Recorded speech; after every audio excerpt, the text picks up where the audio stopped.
Hello বন্ধুরা, কেমন আছো সবাই? আশা করি সবাই ভালো আছো। আমরাও ভালো আছি। আজকে আমি হাজির হয়েছি 2021 সালে মুক্তিপ্রাপ্ত একটি animated fantasy action adventure movie নিয়ে, Raya and the last dragon movie.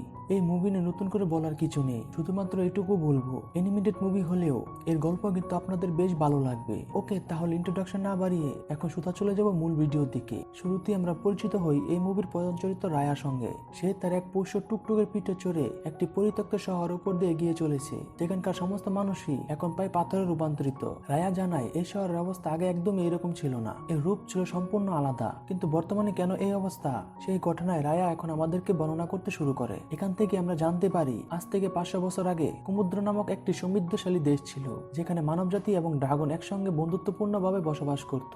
এমনকি ওই ড্রাগনদের কারণে মানুষের জীবনে সবসময় শান্তি বিরাজ করত। কিন্তু হঠাৎ ড্রোন নামক এক অশুভ ও নির্বোধ শক্তি এই শহরের ইতিহাস পুরোপুরি বদলে দেয়। কারণ এই ড্রোনদের স্পর্শে যারাই আসে তারা সবাই পাথরে রূপান্তরিত হতে শুরু করে। এমনকি ড্রাগনরাও যখন তাদেরকে আটকাতে যায়, তারাও এই ড্রোনদের ছোঁয়ায় পাথরে পরিণত হয়। কিন্তু শেষ পর্যন্ত বেঁচে থাকা শিশু নামক এক ড্রাগন তার সমস্ত ক্ষমতাকে একটি মণিতে রূপান্তরিত করে সেই ড্রোনদেরকে ধ্বংস করে দেয়। এই সমস্ত মানুষ পাথরে রূপান্তরিত হয়েছিল। মনির অলৌকিক ক্ষমতায় তারা আবার স্বাভাবিক অবস্থায় ফিরে আসে। কিন্তু দুর্ভাগ্যের বিষয় হলো যে ড্রাগনরা পাথরে রূপান্তরিত হয়েছিল, তারা আর স্বাভাবিক অবস্থায় ফিরতে পারে না। এমনকি সেই সময় থেকে ড্রাগন শিশুও পুরোপুরি অদৃশ্য হয়ে যায়। তবে সমস্যা তৈরি হয় শিশুর তৈরি করা সেই জাদুকরী মণি নিয়ে। এই মণির কারণে সমস্ত মানবজাতি ধীরে ধীরে একে অপরের শত্রু হতে শুরু করে, কারণ সবাই মনে করে ওই মণি যাদের কাছে থাকবে তাদের জীবনে আর কোনো দুঃখ থাকবে না, তারাই হবে অসীম শক্তির অধিকারী। সমুদ্র নামক সেই শক্তিশালী দেশ 5টি আলাদা রাজ্যে বিভক্ত হয়ে যায় এবং প্রত্যেকে একে অপরের শত্রু হয়ে ওঠে, কারণ তারা সবাই মণিটি নিজের করে পেতে চায়। যাই হোক, এখান থেকে দৃশ্য পরিবর্তন হয়ে বর্তমান থেকে 6 বছর আগের কাহিনী দেখানো হয়। রায়া এখন অনেকটা ছোট। সেই সময় তার বাবা ব্যাঙ্গার কাছ থেকে মণি রক্ষার প্রশিক্ষণ নিচ্ছিল। আসলে আজ থেকে 500 বছর আগে কুমুদ্র যে 5টি আলাদা রাজ্যে বিভক্ত হয়েছিল, তাদের মধ্যে একটি রাজ্য হলো হার্ট। এই রাজকুমারী হলো এই রায়া। আচ্ছা, আপনাদের সুবিধার্থে জানিয়ে রাখি, কুমুদ্র যে 5টি রাজ্যে বিভক্ত হয়েছিল তাদের নাম যথাক্রমে টেল, স্পাইন, ট্যালন, ফাং এবং হার্ট। এই 5টি রাজ্যের মধ্যে সেই জাদুকরী মণিটি হার্ট রাজ্যে সুরক্ষিত রয়েছে। অর্থাৎ এখানকার রাজারাই বংশ পরস্পরায় এই মণি পাহারা দিয়ে আসছেন, যে কারণে বর্তমান রাজা ব্যাঙ্গা তার মেয়েকে প্রশিক্ষণ দিচ্ছেন কিভাবে এই মণি বাকিদের থেকে সুরক্ষিত রাখা যায়। কারণ বাকি যে 4টি রাজ্য রয়েছে তারা এখনো প্রাণপণ চেষ্টা চালিয়ে যাচ্ছে এই মণি হাতিয়ে নেওয়ার জন্য। যদিও রায়ার বাবা মনে প্রাণে বিশ্বাস করতেন যে আগে যেমন তারা সকলে মিলে কুমুদ্র নামক একটি ঐক্যবদ্ধ রাজ্য বসবাস করত, চেষ্টা করলে হয়তো আজও তার আগের মতো এক হতে পারবে। আর এই বিশ্বাস থেকে তিনি বাকি 4টি রাজ্যের মানুষদের নিজের রাজ্যে ভোজনের আমন্ত্রণ জানায়, কারণ তিনি ভেবেছিলেন সবাইকে এক জায়গায় উপস্থিত করতে পারলে হয়তো তাদের মধ্যকার সকল মতভেদ দূর করে আবারও সবাইকে এক করে তোলা সম্ভব। কিন্তু এই ভোজনের আয়োজনই রায়ার জন্য বড় বিপদ হয়ে দাঁড়ায়, কারণ এই সময় ফাং রাজ্যের রাজকুমারী নামারির সঙ্গে রায়ার একটি বন্ধুত্বপূর্ণ সম্পর্ক গড়ে ওঠে। তাদের সম্পর্ক এতটাই গভীর হয় যে নামারি তাকে একটি ড্রাগনের নেকলেস উপহার দেয়। ফলে রায়ও তার প্রতি কৃতজ্ঞ হয়ে সোজা তাকে নিয়ে সেই কক্ষে উপস্থিত হয় যেখানে সেই জাদুকরী মণিটি রাখা হয়েছিল। কিন্তু ওই স্থানে আসার পরেই নামারি রায়ার সঙ্গে বিশ্বাসঘাতকতা করে বসে। ওই যে আমি কিছুক্ষণ আগে আপনাদেরকে জানিয়েছিলাম, হার্ট রাজ্যের কাছে এই মণিটি থাকলেও বাকি 4টি রাজ্য এটি পাওয়ার জন্য মুখিয়েছিল, যে কারণে ফাং উপজাতির প্রধান বিরানার মেয়ে নামারি চালাকি করে রায়ার সঙ্গে বন্ধুত্ব নাটক করে তার বিশ্বাস জয় করে নিয়েছিল। বয়সে ছুটে হলেও সে ভালো করেই জানতো এই মণিটি কতটা মূল্যবান। যদিও রায়া কোনোভাবেই তাকে মণিটি নিতে দেয় না, কিন্তু কিছুক্ষণের মধ্যে নামারি কার সাজিতে বাকি সমস্ত রাজ্যের প্রধানরাও সেখানে উপস্থিত হয়। সবাই মণিটি ছিনিয়ে নিতে চাইলে রায়ার বাবা অর্থাৎ হাট উপজাতির নেতা ব্যাঙ্গাও সেখানে উপস্থিত হয়ে তাদের আটকানোর চেষ্টা করেন। কিন্তু কিছুক্ষণের মধ্যে রাজা ব্যাঙ্গা আঘাতপ্রাপ্ত হলে সবাই সেই মণিটি হাতিয়ে নেওয়ার সুযোগ পেয়ে যায়। বিভিন্ন রাজ্যের প্রধানরা যখন ওই মণিটি নিয়ে টানাটানি শুরু করে, ঠিক তখনই সেটি হাত থেকে নিচে পড়ে গিয়ে খণ্ড বিখণ্ড হয়ে যায়। ফলে যে ড্রোনরা এই মণির কারণে ধ্বংস হয়ে গিয়েছিল তারা হঠাৎ করে আবার জেগে ওঠে, অর্থাৎ তাদের স্পর্শে সবাই আবারও পাথরে রূপান্তরিত হতে শুরু করে। কিন্তু আহত ব্যাঙ্গা মণির একটি টুকরো হাতে নিয়ে ড্রোনদের দিকে তাক করতে দেখা যায় তারা ভয় পেয়ে পিছিয়ে যাচ্ছে। এটি দেখে সবাই বুঝতে পারে যে মণিটি ভেঙে টুকরো হয়ে গেলেও এর প্রতিটি অংশের মধ্যে ড্রোনদের দূরে রাখার ক্ষমতা রয়েছে। ফলে অন্যান্য রাজ্যের প্রধানরাও মণির একটি করে টুকরো কুড়িয়ে নেয় এবং দ্রুত সেখান থেকে পালানোর চেষ্টা করে। এদিকে ব্যাঙ্গা গুরুতর আহত হওয়ায় সে সেখান থেকে পালাতে না পেরে মণির শেষ টুকরোটি রায়ার হাতে তুলে দেন এবং তাকে ব্রিজ থেকে নিচে নদীতে ফেলে দেন। আর ব্যাঙ্গা নিজেও ড্রোনদের স্পর্শে পাথরে পরিণত হয়। এখানে জানিয়ে রাখি, রায়াকে যে তার বাবা পানিতে ফেলে দিলেন তার পিছনে একটি বিশেষ কারণ ছিল। আসলে এই ড্রোনটা জলকে খুব ভয় পায়, তাই জলে থাকলে তাদের হাত থেকে নিরাপদ থাকা যায়। মূলত রায়াকে বাঁচানোর জন্যই তার বাবা তাকে নদীতে ফেলে দিয়েছিলেন। আর এখান থেকে দৃশ্যপট বর্তমানে চলে আসে। বর্তমানে আমরা দেখতে পাই রায়া তার সেই পুষ্য টুকটুকের পিঠে চড়ে একটি পরিত্যক্ত শহরের মধ্য দিয়ে এগিয়ে চলেছে। অর্থাৎ মুভি শুরুতে আমরা যে দৃশ্যটি দেখেছিলাম, এতক্ষণ রায়া আমাদেরকে বর্ণনা দিচ্ছিল কিভাবে এই শহরে প্রায় প্রতিটি মানুষ ড্রোনের স্পর্শে পাথরে পরিণত হয়েছে। কিন্তু প্রশ্ন হলো, রায়া এখন এই মুহূর্তে কোথায় চলেছে? আসলে যেদিন মনিটি ভেঙে টুকরো টুকরো হয়ে গিয়েছিল, সেদিনই রায়া নামারির কাছ থেকে জানতে পেরেছিল যে সর্বশেষ জীবিত ড্রাগন শিশু হয়তো এখনো বেঁচে আছে, কিন্তু সে বর্তমানে কোথায় আছে তা কেউ জানে না। যদিও অনেকে বলে শিশু কোনো না কোনো নদীর শেষ প্রান্তে এখনো বেঁচে আছে। আর ঠিক এই কারণেই রায়া গত 6 বছর ধরে প্রতিটি নদীর শেষ প্রান্তে গিয়ে অন্য হয়ে শিশুকে খুঁজে বের করার চেষ্টা করছে। এই মুহূর্তে সে একটি নদীর শেষ প্রান্তে এসে দাঁড়িয়েছে শেষবারের মতো চেষ্টা করার জন্য। আসলে রায়া তার বাবাকে ওই পাথরের অবস্থা থেকে পুনরায় সাধারণ মানুষে ফিরিয়ে আনতে চায়। আর তার বিশ্বাস এটি একমাত্র শিশুই করতে পারবে, যে কারণে সে গত 6 বছর ধরে প্রতিটি নদীতে তাকে খুঁজে বেরিয়েছে। তবে যাই হোক, সেখানে পৌঁছে রায়া যখন শেষবারের মতো সঠিক নিয়ম মেনে শিশুকে আহ্বান জানায়, ঠিক তখনই অলৌকিকভাবে শিশু তার সামনে উপস্থিত হয়। কিন্তু রায়া যখন তাকে মণিটি ভেঙে যাওয়ার গল্প শুনিয়ে আবারও নতুন একটি মণি তৈরি করার অনুরোধ করে, তখন শিশু তাকে এক অবাক করার তথ্য জানায়। শিশু বলে যে ওই মণি সে তৈরি করেনি। যখন ড্রোনদের কারণে সবাই পাথরে রূপান্তরিত হচ্ছিল, তখন শিশুর বড় ভাই বোনেরা মিলে তাদের সমস্ত শক্তি দিয়ে ওই মণি তৈরি করে তার হাতে তুলে দিয়েছিল, যার মাধ্যমে সে ড্রোনদেরকে ধ্বংস করে। শিশু আরো জানায় সে ওই মণির শক্তিতে সাধারণ মানুষদের পাথর থেকে আবারও স্বাভাবিক অবস্থায় ফিরিয়ে এনেছিল। কিন্তু দুর্ভাগ্যবশত তার বড় ভাই বোন এবং অন্যান্য ড্রাগনরা সেই পাথর রূপেই থেকে যায়, তাই ওই মণি সে নিজে তৈরি করতে পারবে না। কিন্তু রায়ার কাছে থাকা মণির টুকরোটি যখন শিশু নিজের হাতে নেয়, তখন তার সমস্ত শরীর উজ্জ্বল হয়ে জ্বলতে শুরু করে। এটি দেখে তাদের মনে আশা জাগায় যে তারা যদি মণির সমস্ত টুকরো আবারও একত্রিত করতে পারে, তবে হয়তো তার মাধ্যমে আবারও ড্রোনদেরকে ধ্বংস করা সম্ভব।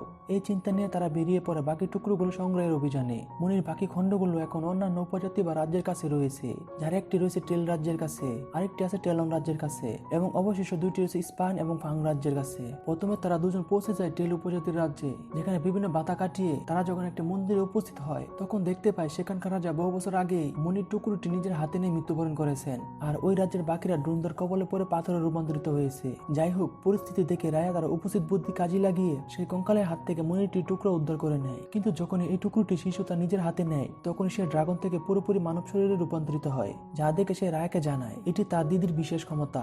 আর এখন যেহেতু সে মানুষের রূপ ধারণ করতে পেরেছে, তাই বাকি টুকরোগুলো উদ্ধার করা তাদের জন্য আরো সহজ হয়ে গেল। তবে পরবর্তী গন্তব্যের দিকে রওনা হওয়ার আগেই সেখানে নামারি এবং তার বাহিনী উপস্থিত হয়। রায়া যখন মানুষরূপী শিশুকে নিয়ে টুকটুকের পিঠে চড়ে সেখান থেকে পালিয়ে যাওয়ার চেষ্টা করে, নামারি তাদের পিছু দাওয়া করলে তারা এক পর্যায়ে একটি নৌকায় গিয়ে উঠে। সেখানে বাউন নামক নৌকার মালিকের সাহায্য নিয়ে তারা টেলন উপজাতির উদ্দেশ্যে রওনা দেয়। অন্যদিকে নামারি রায়াকে ধরতে ব্যর্থ হয়ে আবারও নিজের রাজ্যে ফিরে যায়। নৌকায় ভ্রমণের সময় রায়া জানতে পারে যে নৌকার মালিক বাউন ওই ড্রোনদের কারণেই তার বাবা মা এবং পুরো পরিবারকে হারিয়েছে। রায়া বুঝতে পারে বাউনও ঠিক তার মতো একজন স্বজন হারা দুঃখী মানুষ। তবে নিরাপত্তার খাতিরে সেই শিশুকে অনুরোধ করে যতদিন না পর্যন্ত তারা মনির সমস্ত টুকরো উদ্ধার করতে পারছে, শিশু যেন তার আসল পরিচয় কারো কাছে প্রকাশ না করে। বেশ কিছুটা পথ পাড়ি দিয়ে অবশেষে তারা টেলন রাজ্যে উপস্থিত হয়। তবে রায়া মনিটির আরেকটি খণ্ড উদ্ধার করার জন্য এই রাজ্যে একাই যাওয়ার সিদ্ধান্ত নেয়। সেই শিশুকে নৌকাতেই অপেক্ষা করতে বলে, কারণ শিশু যদি কোনোভাবে তার আসল ড্রাগন রূপে চলে আসে, তবে সবাই তার পরিচয় জেনে যাবে, ফলে তাদের মনি সংগ্রহের কাজ আরো কঠিন হয়ে যাবে। রায়া কিছুটা সামনে এগোতেই লিটল নই নামক এক অদ্ভুত শিশুর সম্মুখীন হয়। সেই শিশুটি তার 3টি বাদর সদস্য সঙ্গীর সাহায্যে রায়ার কাছ থেকে মনি খণ্ডগুলো চুরি করে নেয়। রায়া নিরুপায় হয়ে তাদের পিছু নেয়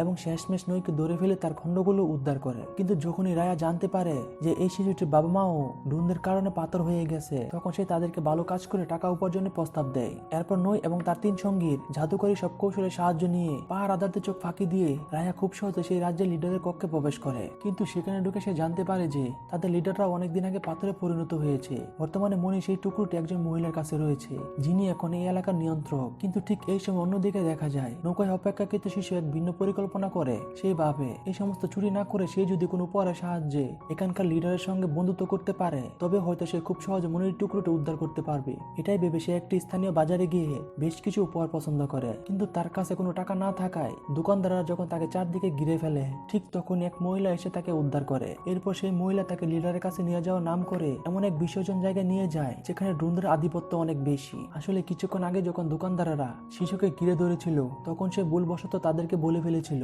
যে তার কাছে ড্রাগন মনির টুকরো রয়েছে। এই কথা শুনে ওই মহিলা তাকে ফুসলিয়ে এই বিপজ্জনক স্থানে নিয়ে আসে। সেই শিশুকে হুমকি দেয় যে যদি বাকি টুকরোগুলো কোথায় আছে তা না জানানো হয়, তবে তাকে ড্রোনদের কবলে পাথর হওয়ার জন্য এখানে ছেড়ে দেওয়া হবে।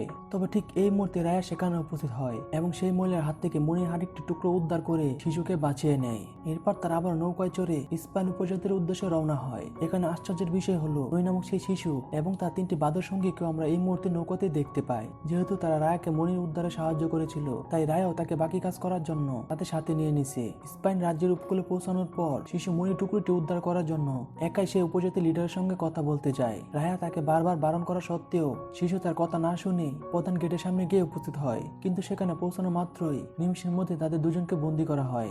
এরপর আমরা জানতে পারি যে ড্রোনদের কারণে এই উপজাতির প্রায় সমস্ত সদস্য বর্তমানে পাথরে রূপান্তরিত হয়েছে। কেবল টং নামক এই ভয়ঙ্কর যুদ্ধে বেঁচে আছেন এবং তিনি তাদের বন্দী করেছেন। তবে কিছুক্ষণ মধ্যে দেখা যায় টুকটুকের সাহায্য নিয়ে বাউন এবং নই সেখানে উপস্থিত হয়ে উল্টো টংকে কায়দা করে বন্দী করে ফেলে। আর ঠিক তখনই তারা রায়কে সতর্ক করে একটা নতুন খবর দেয়, নামারি আবারও সেই স্থানে উপস্থিত হয়েছে রায়াকে বন্দী করার জন্য। আসলে নামারি যে রাজ্যের রাজকুমারী, সেই ফ্যাং রাজ্যটি বর্তমানে একটি বিশাল জলাধারের মাঝখানে অবস্থিত। ড্রোনদের হাত থেকে বাঁচার জন্য তারা তাদের রাজ্যের চারদিকে গভীর জলাধার তৈরি করেছেন, কারণ ড্রোনরা জল পার হতে পারে না। বর্তমানে সেই রাজ্যের লিডার এখন নামারির মা বিরানা তার সেনাপতির কাছ থেকে জানতে পারেন যে তাদের রাজ্যের পরিধি বাড়ানোর জন্য এখন সময়ের দাবি, না হলে ভবিষ্যতে টিকে থাকা কঠিন হয়ে যাবে। সেটা জানতে পেরে নামারি পরিকল্পনা করে যে কোনোভাবে রায়কে বন্দী করে তার কাছে থাকা মনির টুকরোগুলো উদ্ধার করতে হবে, তাহলে সেই মনির জাদুকরী শক্তির সাহায্যে সহজে তাদের রাজ্যের নিরাপদ ও আয়তন বাড়িয়ে নেওয়া যাবে। এই উদ্দেশ্যে নামারি সেখানে উপস্থিত হয়েছিল। রায়া যখন এই বিপদের কথা জানতে পারে তখন সে ঠিক করে যে সে একাই নামারিকে ব্যস্ত করে রাখবে, যেন সেই সুযোগে শিশু এবং বাকিরা নিরাপদ স্থানে চলে যেতে পারে। পরিকল্পনা অনুযায়ী রায়া একাই নামারির সামনে গিয়ে তার সঙ্গে সরাসরি লড়াই শুরু করে দেয়, মানে 1 ভার্সেস 1 লড়াই শুরু করে দেয়। কিন্তু লড়াইয়ের এক পর্যায়ে রায়া যখন পেরে উঠছিল না, তখন শিশু এক প্রকার বাধ্য হয়েই তার আসল ড্রাগন রূপ ধারণ করে সেখানে উপস্থিত হয়। এটি দেখে নামারি লড়াই থামিয়ে পুরোপুরি হতবাক হয়ে যায়। রায়ার মতো নামারিও ছোটবেলা থেকেই ড্রাগনদের অনেক বড় ভক্ত ও পূজারী ছিল। এতদিন সে জানতো যে পৃথিবীতে আর কোনো ড্রাগন বেঁচে নেই, তাই হঠাৎ জীবন্ত এক ড্রাগনকে নিজের চোখে দেখে সে হতবাক হয়ে যায়। আর এই সুযোগে রায়া এবং শিশু দুজনেই নৌকার কাছে ফিরে যায়। এরপর তারা রওনা হয় ফাং রাজ্যের উদ্দেশ্যে, অর্থাৎ যে রাজ্যের রাজকুমারী নামারি, কারণ মনির শেষ অবশিষ্ট টুকরোটি ওইখানেই রয়েছে। এরই মধ্যে নৌকায় থাকা বাকি সবাই জেনে যায় যে শিশু আসলে কোনো সাধারণ মানুষ নয়, বরং একটি ড্রাগন। যখন তারা জানতে পারে রায়া ও শিশু মিলে এই পৃথিবীকে আবারও আগের মতো সুন্দর করে নিরাপদ করে তুলতে চাইছে, তখন সবাই মিলে সিদ্ধান্ত নেয় যে এই মহৎ কাজে তারাও রায়া ও শিশুকে সাহায্য করবে। আশ্চর্যের বিষয় হলো এখানে আমরা স্পানিন উপজাতি সেই যুদ্ধের টংকেও দেখতে পাই। সেই শিশুকে ড্রাগন রূপে দেখে নিজের কাছে থাকা মণির খণ্ডটি নির্বিধায় শিশুর হাতে তুলে দেয়। সেই সাথে জানায় যে সেও এই অভিযানে অংশ নেবে, কারণ ড্রোনদের কারণে সেও তার প্রিয়জনদেরকে হারিয়েছে। যাই হোক, শিশু ওই নতুন টুকরোটি হাতে নেওয়ার পরই আকাশ থেকে চমৎকার বৃষ্টি পড়তে শুরু করে, আর ওই বৃষ্টি জলকে অবলম্বন করে শিশু এদিকে ওদিকে দৌড়াতে শুরু করে। সে জানায় যে এটি তার আরো একটি ভাইয়ের জাদুকরী ক্ষমতা, কিন্তু তার ভাই বোনেরা সশরীরে এই পৃথিবীতে না থাকলেও মনির এই টুকরোগুলোর মাধ্যমে তাদের জাদু এখনো মিশে আছে। তাই রায়া পরিকল্পনা করে যে এই সমস্ত জাদুকরী ক্ষমতা কাজে লাগিয়ে তারা ফ্যাং উপজাতির কাছ থেকে শেষে টুকরোটি উদ্ধার করবে, এবং সে একটি ম্যাপ নিয়ে তাদের সবাইকে পরবর্তী পরিকল্পনাটি বোঝানো শুরু করে। যদিও শিশু এখনো তার পুরনো উদ্ধার চিন্তাধারায় বজায় রেখেছে, সে সবাইকে জানায় যে সে যদি কোনো উপহার নিয়ে নামারির সামনে এসে হাজির হয়, তবে নামারি তাকে সহজে মনির শেষ টুকরোটি দিয়ে দিবে। যদিও রায়ার একদমই তেমনটা মনে হয় না, কারণ ছোটবেলায় নামারিকে বিশ্বাস করার চরম মূল্য তাকে দিতে হয়েছে, তাই সে আর কোনোভাবেই নামারিকে বিশ্বাস করতে রাজি নয়। অন্যদিকে দেখা যায় নামারি যখন তার মায়ের সামনে উপস্থিত হয়ে জ্যান্ত ড্রাগনের কথা জানায় এবং তাদের কাছে থাকা মনির টুকরোটি শিশুর হাতে তুলে দেওয়ার প্রস্তাব দেয়, তখনই তার মা তাকে বাধা দেয়। তিনি জানান যে এটা করা একদমই সম্ভব নয়, কারণ এমনিতে ওই মনিটি ভেঙে যাওয়া এবং ড্রোনদেরকে ফিরে আসার জন্য সমস্ত রাজ্য তাদেরকে দায়ী করে। এখন যদি রায়া ও শিশু সবাইকে ফিরিয়ে আনে, তবে সবাই মিলে তাদেরকে আক্রমণ করবে। তাই তাদের এখন উচিত যে কোনো উপায়ে রায়ার কাছে থাকা মনির টুকরোগুলো এবং শিশুকে নিজেদের কবজায় নেওয়া। যদি তারা নিজেরা ড্রাগনের সাহায্যে সবকিছু করতে পারে, তবে হয়তো কেউ আর তাদের দিকে আঙুল তুলতে পারবে না। মায়ের এই কথা শুনে নামারিও সম্মতি জানায়। এদিকে রায়া যখন শিশুর প্রস্তাব প্রত্যাখ্যান করে, তখন শিশু তাকে নিয়ে সেই পুরনো জায়গায় উপস্থিত হয় যেখানে ড্রাগনটা পাথর হয়েছিল। সেখানে শিশু তার ভাই বোনদের পাথরের মূর্তি দেখিয়ে রায়াকে বলে যে তারা যদি শিশুকে বিশ্বাস করে মনিটি তার হাতে তুলে না দিত, তবে কোনোদিন ড্রোনদেরকে ধ্বংস করা সম্ভব হতো না। অর্থাৎ শিশু বোঝাতে চেয়েছে যে তার ভাই বোনদের অটুট বিশ্বাসী তার ক্ষমতাকে বহুগুণে বাড়িয়ে দিয়েছিল, যার ফলে সে অসম্ভবকে সম্ভব করেছিল। তাই নামারিকে যদি রায়া আর একবার বিশ্বাস করে, তবে ড্রোনদেরকে ধ্বংস করার পাশাপাশি তার বাবার পুরনো স্বপ্ন সত্যি হতে পারে, অর্থাৎ আগের মতো তারা আবারও একত্রিত হয়ে সমুদ্র হয়ে উঠতে পারে। শিশুর এই কথা শুনে রায় এক প্রকার বাধ্য হয়ে তার প্রস্তাবে রাজি হয়। পরিকল্পনা হয় যে শিশু নামারিকে একটি উপহার দিয়ে তার সাথে বন্ধুত্ব করবে, যাতে সে মনির অবশিষ্ট খণ্ডটি তার হাতে তুলে দেয়। পরিকল্পনা অনুযায়ী সেই ড্রাগনের নেকলেসটি যা ছোটবেলায় নামারি রায়কে উপহার দিয়েছিল, নই এবং তার 3 সঙ্গীর সাহায্যে লুকিয়ে আবারও নামারির কাছে পৌঁছে দেওয়া হয়। সাথে একটি চিঠিতে নির্দিষ্ট একটি স্থানে দেখা করার অনুরোধ জানায়। পরবর্তীতে নামারি সেই চিঠিতে উল্লেখিত স্থানে উপস্থিত হয় এবং সেখানে রায়া ও শিশুর সঙ্গে তার দেখা হয়। কিন্তু নামারির মা যেহেতু আগেভাগে তাকে বুঝিয়েছিলেন যে মনির সমস্ত টুকরো এবং ড্রাগন তাদেরই কবজায় নেওয়া উচিত, তাই নামারি সেখানে পৌঁছে রায়া ও শিশুর দিকে তার কসবু তাক করে সেই হুমকি দেয় যে মনির সমস্ত টুকরো এবং ড্রাগন যেন তার হাতে তুলে দেওয়া হয়। পরিস্থিতি দেখে রায়া লড়াই করার জন্য প্রস্তুত হলেও শিশু তাকে থামিয়ে দেয় এবং নামারিকে শান্ত করার চেষ্টা করে। কিন্তু ঠিক সেই মুহূর্তে রায়া নামারিকে আটকাতে গেলেই নামারির কসবু থেকে একটি তীর লক্ষ্যভ্রষ্ট হয়ে সরাসরি শিশুর গায়ে গিয়ে লাগে। শিশু মারাত্মকভাবে আহত হয়ে সাথে সাথে জ্বলে গিয়ে পড়ে যায় এবং নামারি সেখান থেকে পালিয়ে যায়। শিশু আহত হওয়ার পর এক ভয়াবহ পরিস্থিতি সৃষ্টি হয়। ফাং উপজাতির চারদিকে যে জলভূমি রক্ষা কবচ হিসেবে ছিল সেই জল নিমিশেই শুকিয়ে যায়। ফলে ড্রোনরা সুযোগ পেয়ে সে রাজ্যের উপর হামলা শুরু করে। এদিকে শিশুর মৃত্যুতে রায়া প্রচন্ড রাগান্বিত হয়ে নামারির মুখোমুখি হয় এবং তাদের মধ্যে আবারও লড়াই শুরু হয়। অন্যদিকে নামারি মানসিকভাবে ভেঙে পড়েছিল, কারণ ড্রোনদের আক্রমণে তার নিজের মাও পাথরে রূপান্তরিত হয়েছেন। শেষ পর্যন্ত লড়াই থামিয়ে পরাজিত হয়। তবে রায়া তাকে হত্যা না করে ছেড়ে দেয়, কারণ নামারি তাকে জানায় সে ইচ্ছাকৃতভাবে শিশুকে আঘাত করেনি। শিশুর এই পরিণতির জন্য নামারি যতটা দায়ী, কারণ রায়া তাকে আক্রমণ করতে না গেলে হয়তো তীরটি শিশুর গায়ে লাগতো না। এই কথা শুনে রায়াও শান্ত হয় এবং নামারিকে ছেড়ে দিয়ে তার বাকি সঙ্গীদের সাহায্য করতে এগিয়ে যায়, কারণ ওই সময় টং, বাউন, নই এবং তার 3 সঙ্গী ড্রোনদের হাত থেকে সাধারণ মানুষদের উদ্ধার করার আপ্রাণ চেষ্টা করছিল। কিছুক্ষণের মধ্যে দেখা যায় নামারিও তার কাছে থাকা মনির টুকরোটি নিয়ে রায়ার দলকে সাহায্য করতে এগিয়ে আসে। কিন্তু দুর্ভাগ্যবশত তারা সবাই একটি গর্তে পড়ে যায় এবং ড্রোনরা তাদের চারপাশে ঘিরে ফেলে। এই বিপদে রায়া বুঝতে পারে যে মনির টুকরোগুলোকে এখন তাদের একত্রিত করা ছাড়া কোনো উপায় নেই। কিন্তু টং, বাউন বা নই কেউ নামারিকে বিশ্বাস করতে চাচ্ছিল না। তাদের ভরসা যোগানোর জন্য রায়া এক অন্যান্য দৃষ্টান্ত স্থাপন করে। সে নিজের কাছে থাকা মনির টুকরোটি নামারির হাতে তুলে দিয়ে নিজের ড্রোনদের স্পর্শে পাথরে পরিণত হয়। রায়াকে দেখে তার বাকি সঙ্গীরাও তাদের কাছে থাকা বাকি টুকরোগুলো নামারকে দিয়ে একে একে পাথরে পরিণত হয়। সর্বশেষ নামারি যখন মনির খণ্ডগুলোকে একত্রিত করে, তখনই সেই অলৌকিক ক্ষমতার প্রভাবেই নিমিষে সমস্ত ড্রোন ধ্বংস হয়ে যায়। একই সঙ্গে ড্রোনদের স্পর্শে পাথর হয়ে যাওয়া সকল মানুষ আবারও তাদের স্বাভাবিক জীবনে ফিরে আসে। সবথেকে আশ্চর্যের বিষয় হলো পাথর হয়ে যাওয়া সমস্ত ড্রাগনও তাদের আশারূপে প্রাণ ফিরে পায়। দীর্ঘ বিরহের পর রায়া ও শিশু একে অপরের সঙ্গে আবারও মিলিত হয়। পরবর্তীতে দেখা যায় রায়া সমস্ত সঙ্গে এক এক করে যা যা রাজ্যে ফিরে যাচ্ছে এবং প্রত্যেকে তাদের হারানো পরিবারের সঙ্গে মিলিত হচ্ছে। এদিকে রায়াও টুকটুকের পিঠে চড়ে তার সেই পুরনো রাজ্যে ফিরে আসে এবং তার বাবার সঙ্গে পূর্ণ মিলিত হয়। মুভি শেষে আমরা দেখতে পাই সেই একই জায়গায় সমস্ত উপজাতির প্রধান ও মানুষরা একত্রিত হয়ে রায়া বাবার সঙ্গে দেখা করতে এসেছে, কারণ এখন তারা নিজেদের ভেদাভেদ ভুলে আবার সেই আগের মতো এক হয়ে শান্তিতে বসবাস করার সিদ্ধান্ত নিয়েছে। আর এভাবে চমৎকার এই মুভিটি সমাপ্তি ঘটে। এই গল্প আমাদের একটা শিক্ষা দেয়, হিংসা সবসময় ধ্বংসের কারণ হয়ে দাঁড়ায়, আর একে অপরের প্রতি অটুট বিশ্বাস ও বন্ধুত্ব যে কোনো কঠিন পরিস্থিতিকে জয় করার ক্ষমতা রাখে। ওকে, তাহলে আজকের মতো এখানে শেষ করছি। ভিডিওটি আপনাদের কেমন লাগলো তা কমেন্টে অবশ্যই জানাবেন। তবে আজ এই পর্যন্তই, দেখা হচ্ছে খুব শীঘ্রই পরবর্তী কোনো ভিডিওতে। ততক্ষণে সবাই ভালো থাকবেন, সুস্থ থাকবেন। আল্লাহ হাফেজ।